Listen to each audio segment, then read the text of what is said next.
Good morning and जय Hind students.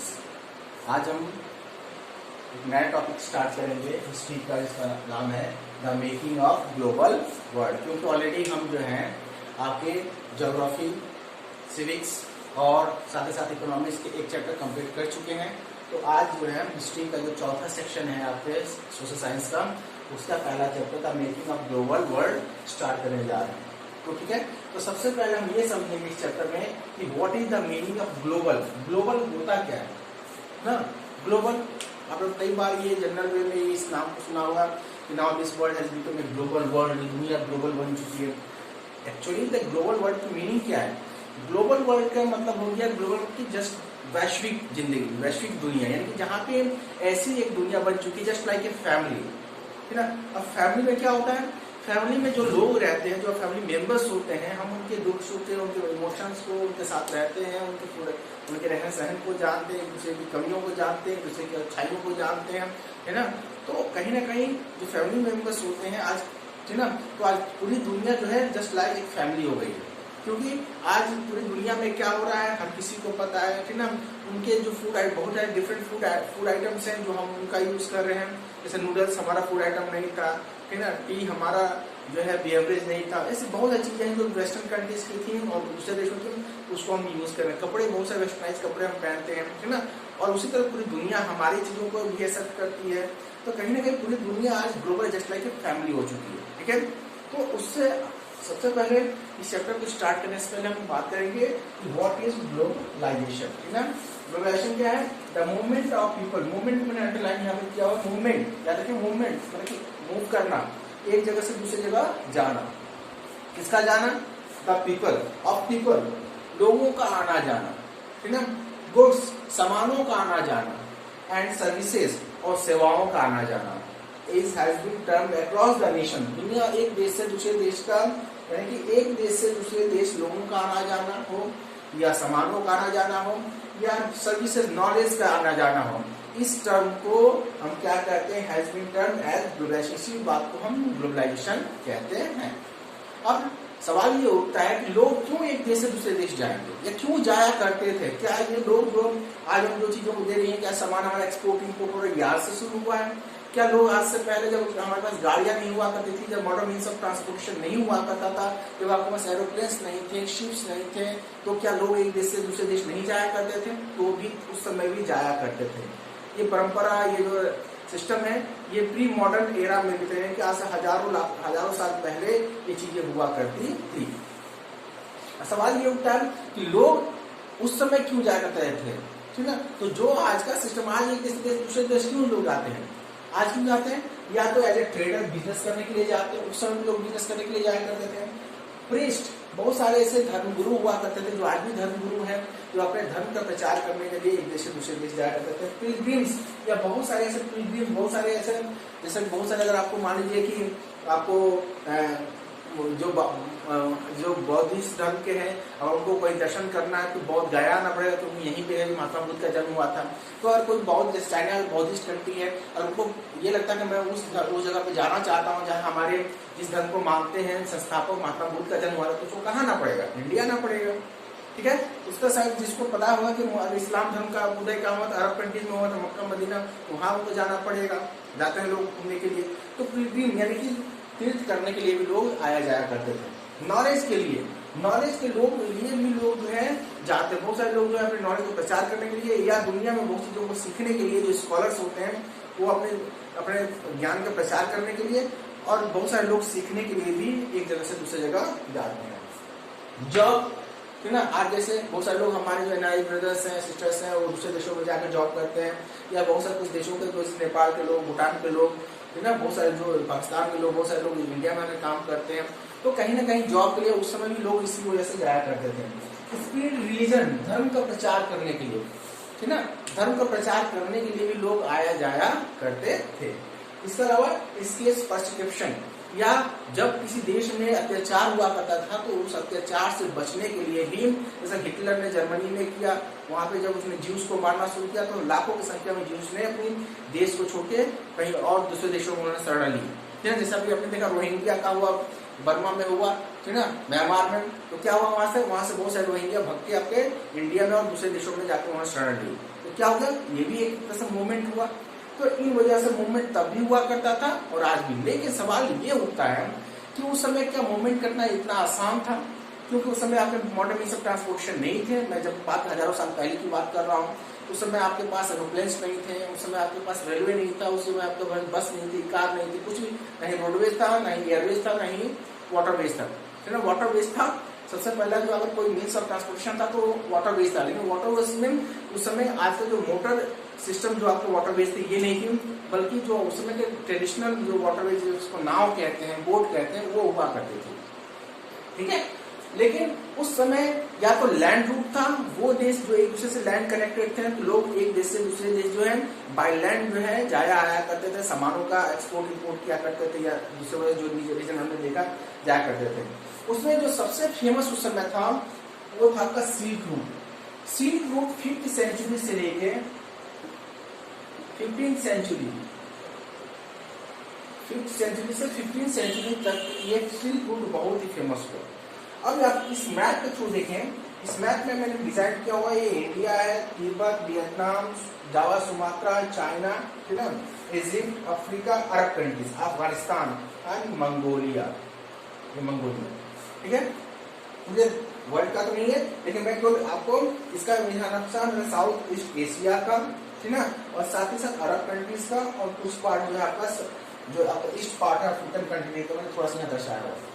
अब देखिए, ये जो आपको मैंने डॉट डॉट दिखाया हुआ है, ये जो था वाटरवेज था। तो लोग उस समय जैसे हजारों साल पहले जो है वाटरवेज से एक देश से दूसरे देश जाया करते थे, ठीक है।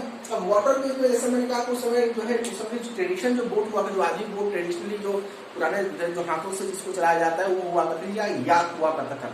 याक में लिखा हुआ कि कपड़ा बांध दिया जाता है, हवा का प्रेशर से चलता है। तो बहुत सारे देशों की खोज, जैसे वास्को डी गामा ने इंडिया की खोज की, कोलंबस ने अमेरिका की खोज की, तो ये अमेरिका को ढूंढने नहीं निकले थे, या वास्को डी गामा इंडिया को ढूंढने नहीं निकला था। एक्चुअली वो नाव से ट्रेवलर्स थे, है ना, वो नाव से जाया करते थे एक देश से दूसरे देश, और हवाओं के द्वारा जाया करते थे। बीच में कहीं कहीं वो रास्ता या तो भटक जाते थे, तो हवा में जो पानी में जो है डायरेक्शन, आपको समुद्र में डायरेक्शन का पता नहीं चलता जल्दी, या कभी कभी ऐसा हुआ कि हवाएं जो है विंड का डायरेक्शन चेंज होता था और जाना कहीं और था, तो कहीं और चले जाते थे, और ऐसी जगह जाते थे जब इससे पहले कोई ना गया हो, क्योंकि एक नई देश की खोज हो गई, ठीक है। लेकिन उस समय भी एक लैंड रूट था जो बहुत ही फेमस था, जिसको सिल्क रूट के नाम से जानते थे। और ये सिल्क रूट लगभग हजारों साल तक बहुत प्री मॉडर्न एरा में एक्सपोर्ट और इम्पोर्ट का सबसे बड़ा रास्ता लैंड रूट हुआ करता था, ठीक है। इसका साउथ ईस्ट एशिया से अरब का और अफ्रीकन कंट्री का, ये चाइना से होते हुए, अफगानिस्तान होते हुए और अरब कंट्री और साथ ही इजिप्ट तक जो है आया करता था ये रास्ता, है ना, यहाँ से। और यहाँ से ना तो इंडिया बल्कि इंडिया भी, तिब्बत भी, अफगानिस्तान भी, ये यहाँ के लोग भी इसी रूट का जो यूज करके Egypt, Arabian country, African continent में पहुंचा करते थे, इसलिए अपने सामानों का बेचने के लिए, एक्सपोर्ट करने के लिए, ठीक है। अब उसमें एक्सपोर्ट क्या होता था, जैसे इंडिया किस चीज का एक्सपोर्ट होता है, spices, we are the largest exporter of the spices. हम हमारे यहाँ का जो फेमस जो था, वो जो स्पाइसेस जो मसाला हुआ करता था वर्ल्ड फेमस था, तो हम सेल क्या करते थे। चाइना क्या एक्सपोर्ट क्या करता था, चाइना सिल्क का, रेशम का। आज भी दुनिया का सबसे बड़ा जो सिल्क प्रोड्यूसर कंट्री कौन सा है, चाइना। तो चाइना उस समय भी सिल्क का सबसे बड़ा एक्सपोर्टर हुआ करता था, और सिल्क को जो है अरब और इजिप्टियन यानी कि कंटिनेंट में, अफ्रीकन कंटिनेंट में सेल किया करता था। और इसके बदले हम या चाइना क्या लेते, सिल्वर या गोल्ड लाया करते थे हम उसके बदले में, क्योंकि उसमें करेंसी पैसा तो रुपया तो था नहीं, तो जब भी कोई सामान लेते थे तो सिल्वर की कॉइन या गोल्ड जो है उसकी जगह पर हमें मिलता था, ठीक है। तो कहीं ना कहीं जो है ये मॉडर्न वर्ल्ड में, तो ये जो लैंड था, ये लैंड ये सिल्क रूट के नाम से फेमस हुआ, ठीक है, क्योंकि सबसे ज्यादा इस लैंड का यूज किया जाता था तो सिल्क के एक्सपोर्ट के लिए किया जाता था। इसमें जैसे इंडिया जो स्पाइसेस का एक्सपोर्ट किया करता, और भी सामान जैसे कॉटन का भी एक्सपोर्ट हम किया करते थे, ठीक है। अफगानिस्तान जो था कहवा का एक्सपोर्ट किया करता था, ठीक है, टोबैको का एक्सपोर्ट किया करता था। तो लेकिन सबसे ज्यादा ये फेमस किस लिए था, सिल्क के लिए, क्योंकि चाइना सबसे ज्यादा सिल्क का एक्सपोर्ट किया करता था, इसलिए इस रास्ते का नाम सिल्क रूट पड़ा।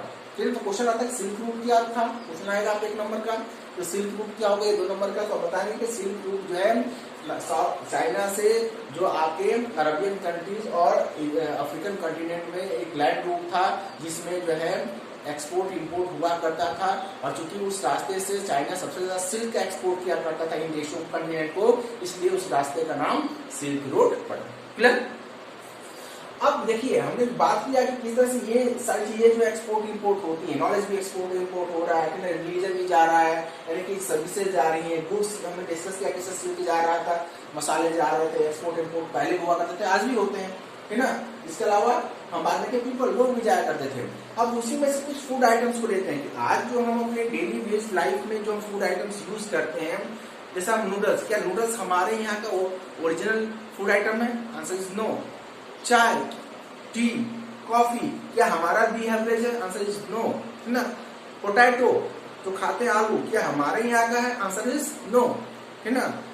पास्ता, नूडल्स, बहुत सारी चीजें जो हम आज अपने दैनिक जीवन में जिसको यूज करते हैं, क्या वो हमारे यहाँ का ओरिजिनल फूड है? आंसर इज नो, है ना। तो ये सामान आया के साथ में हमारे देश में कैसे आ गया, हमने कैसे इसको खाना शुरू किया? फॉर एग्जाम्पल, छोटा सा एग्जाम्पल देता हूं कि क्या जो आपका इडली डोसा है, क्या आपका नॉर्थ इंडिया का फूड है? आंसर कहोगे नहीं, ये कहाँ का? साउथ इंडियन फूड है। ढोकला गुजरात का है ना। लिट्टी बाटी बिहार यूपी का है, इंडिया में खाया जाता है। तो एक जगह से दूसरी चीज क्यों पहुंचा? क्योंकि लोगों के साथ वो ट्रेवल किया। जैसे हम जाते हैं रास्ते में बना के खाना लेके जाते हैं, क्या कैसे पहुंचा दूसरे राज्यों में, यूपी बिहार के लोग जो है श्रमिक बन के, लेबर बन के दूसरी जगह पे ये जॉब करने के लिए गए, अपने साथ रास्ते में खाना लेके गए, बच गया, अपने वहाँ के लोगों को खिलाया, उनको अच्छा लगा, उन्होंने डिमांड की कि यार और भी लेकर आओ, है ना। लोगों ने ले जाना बताना शुरू किया कैसे बनता है, लोगों ने उसको यूज करना शुरू किया, फेमस हो गया, है ना। ठीक है, तो कहीं ना कहीं ये सारी चीजें हुई। तो इसी तरह से दो फूड आइटम्स का हम बात करेंगे कि फूड आइटम्स जो है कैसे ट्रेवल हुए। उसमें पहला है आपका नूडल्स। नूडल्स एक्चुअली में कहां से ओरिजिनेट हुआ? ये ओरिजिनेट हुआ है चाइना से। चाइना से, और ये पहुंचा वेस्टर्न कंट्रीज में। वेस्टर्न कंट्रीज में पहुंचा नूडल्स। चाइना से जो ओरिजिनेट हुआ एक फूड आइटम, ये पहुंचा भारत। नूडल्स की कई कैटेगरी है, उसको चाउमीन भी कहते हैं, और भी कई सारे नूडल्स होते हैं। तो नूडल्स जो है चाइना एक्चुअली कहाँ का भोजन था?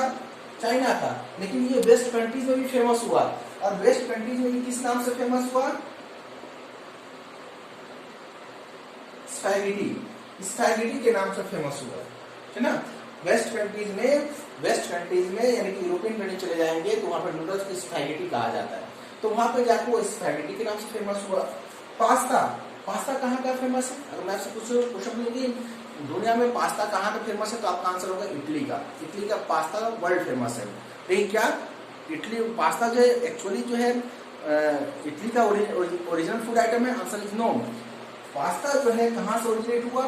पास्ता ओरिजिनेट हुआ अरब से, और अरब से पहुंचा ये सिलिसी, एक जो है आइसलैंड है।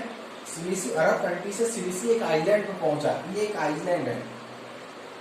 आइलैंड कहाँ का आइलैंड है? इटली का। ये एक इटली का आइलैंड है। अरब कंट्री से पास्ता सिलिसी पहुंचा आइलैंड, इटली के आइलैंड पे, और देखते ही देखते ये इटली में फेमस हो गया। और आज उसकी वैरायटी इतनी अच्छी बनती है, और इटली लोग इतना अच्छा उसको उसमें डेकोरेट करते बनाते हैं कि दुनिया में इटली का पास्ता फेमस है। और हमें ये लगता है कि इटली के पास्ता जो है इटली में होता है, या वहीं का ओरिजिनल फूड है, लेकिन वो एक्चुअली कहाँ का था? अरब कंट्रीज का। जिस तरह से नूडल्स स्पैगेटी कहाँ का है? चाइना का। उसी तरह से देखिए आज जो हमारे दैनिक जीवन में जैसे पोटैटो खाते हैं, पोटैटो क्या आज से हजारों साल पहले पोटैटो हमारे यहाँ के लोग खाते थे? नहीं, हम पोटैटो का प्रोडक्शन जानते नहीं थे। एक्चुअली पोटैटो जो था वो आयरलैंड का था। आयरलैंड का food item. Potato is the original food item of Ireland. लेकिन है ना, वो धीरे धीरे हमारे यहाँ हमारे देश में भी आ गया, है ना। जैसे जैसे दुनिया ने एक दूसरे को जाना, लोगों ने ट्रेवल करना शुरू किया, तो फूड आइटम्स जब भी हम किसी से मिलते हैं या एक जगह दूसरे जगह जाते हैं, तो हमारे साथ हमारा ट्रेडिशन, हमारा कल्चर, हमारे फूड आइटम्स, हमारे पोशाक, ये सारी चीजें ट्रेवल करते लोग एक दूसरे को देख के सीखते हैं, जानते हैं, समझते हैं। तो आयरलैंड से हम जैसे मैजे मक्का की बात कर लें, हम आज मक्के को यूज खाते हैं, है ना। एक्चुअली जो maize is the cattle food, ये जानवरों का खाना है। और ये कहाँ से आया? अमेरिका से आया। अमेरिका में मैजे का प्रोडक्शन सबसे ज्यादा हुआ करता था। लेकिन जब हम आजाद हुए 1947 में, तो हमारे यहाँ भूखमरी स्टार्वेशन था, गरीबी में जो है मक्का भी हम जो है इम्पोर्ट करते थे खाने के लिए, यानी जानवरों का खाना हम खाना शुरू किए, है ना। आज हमारे घर में मक्का नहीं बनता, इसलिए नहीं बनता क्योंकि हमारे पास अवेलेबल जो है गेहूं और चावल है। जब देखिए गेहूं चावल जब नहीं हुआ करता तो हम क्या खाया करते, सुना होगा आपने, मक्का खाया करते, ज्वार खाया करते, बाजरा। ये क्या, these all items are the actually the cattle food item. ये कैटल फूड है ना, फूडर है। लेकिन हुआ क्या, जब हमारे पास गरीबी थी तब उनके खाने को ही खाया करते थे। आज हम उसको नहीं, कम यूज करते हैं। हालांकि उसमें न्यूट्रिशियस वैल्यू बहुत ज्यादा होता है और डॉक्टर भी आपको सजेस्ट करेंगे उसको खाने के लिए। लेकिन जब हम खाते थे तो न्यूट्रिशियस वैल्यू को ऐसे नहीं खाते थे, बल्कि गरीबी को ऐसे खाते थे। इसको याद रखिएगा, ठीक है। तो कहीं ना कहीं जो है आपने देखा कि किस तरह से, और पहले क्या था, जब पहले आपका जब दुनिया ग्लोबल नहीं हुई थी तो हर देश अपने यहाँ के जो यहाँ का ट्रेडिशनल फूड आइटम था उसी के ऊपर डिपेंडेंट था।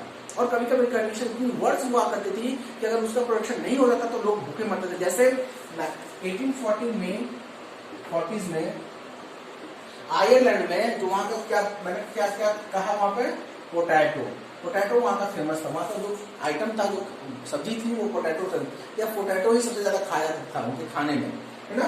तो 2-3 सालों तक जो है आयरलैंड में 1840 में जो है वहाँ पे पोटैटो का प्रोडक्शन नहीं हुआ। इसका खामियाजा ये हुआ कि वहाँ के हजारों लोग भूखे मर गए। क्यों भूखे मर गए?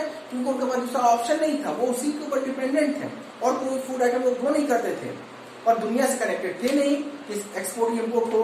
तो कहीं ना कहीं आप उस समय जब डिपेंडेंसी अपने ऊपर डिपेंडेंट हुआ करते थे तो ये चीजें प्रॉब्लम्स आया करती थी, ठीक है। तो आज के इस वीडियो में हमने डिस्कस किया ग्लोबलाइजेशन का डेफिनेशन देखा। जो आपका क्वेश्चन रहेगा व्हाट इज ग्लोबलाइजेशन, ये आपका होगा, ठीक है ना। क्यों लोग ट्रेवल करते हैं एक देश से दूसरे देश, क्यों, ठीक है ना। तो ये आपको पॉइंट हो जाएंगे कि ट्रेड के लिए, प्रिविलेज्ड या प्रिविलेजिंग फॉर्म में, नॉलेज के लिए, जॉब के लिए, रिलीजन के स्पीड के लिए, या अपनी जान को इसके फॉर परसेप्शन के लिए। सिल्क रूट क्या था question, what is silk route, ये हो सकता है ना। इसके बाद हो सकता है फूड ट्रेवल्स, आपका क्वेश्चन हो सकता है कि नूडल्स कहाँ से ओरिजिनेट हुआ, है ना। स्पैगेटी, उसका नाम कहाँ पड़ा, वेस्टर्न कंट्री में इसको स्पैगेटी कहा जाता है। पास्ता एक्चुअली कहाँ से ओरिजिनेट हुआ, अरब कंट्री से। कहाँ का वर्ल्ड फेमस पास्ता है, इटली का है। तो ये क्वेश्चन आपने यहाँ से आज बनकर निकलेंगे। तो ये आपका चैप्टर जो है आज मैं वीडियो यहाँ पे कंप्लीट होता है। और जो 3 चैप्टर मैंने कंप्लीट किए हुए हैं, ज्योग्राफी, इकोनॉमिक्स और सिविक्स का, उसके आप नोट्स बनाएंगे। और जब तक ये चैप्टर खत्म नहीं होगा ये चलता रहेगा। इसके बाद जैसा इसको डायरेक्शन आएगा वैसे किया जाएगा। तो आज की वीडियो में हम इतना ही डिस्कस करेंगे, ठीक है। मैं उम्मीद करता हूँ कि अपने नोट्स आप तैयार कर रहे होंगे और बाकी जो नोट्स खत्म हो चुके हैं मैं आपको आज जो है सिविक्स का जो है आपको आंसर भेज दूंगा, एनसीईआरटी आंसर भेजूंगा। क्वेश्चन आपको खुद लिखने होंगे। एक्चुअली क्वेश्चन मेरे पास नहीं थे तो मैंने जो उसको डाउनलोड किया हुआ है उसमें कुछ आंसर्स दिए हुए हैं, आपके एनसीईआरटी आंसर दिए हुए हैं। तो आप जो है उसके क्वेश्चन को है जो है आप जाएंगे और मैं अभी उसको सेंड कर दूंगा, है ना। आप उसको लिखेंगे, okay. Till then, thank you, जय हिंद।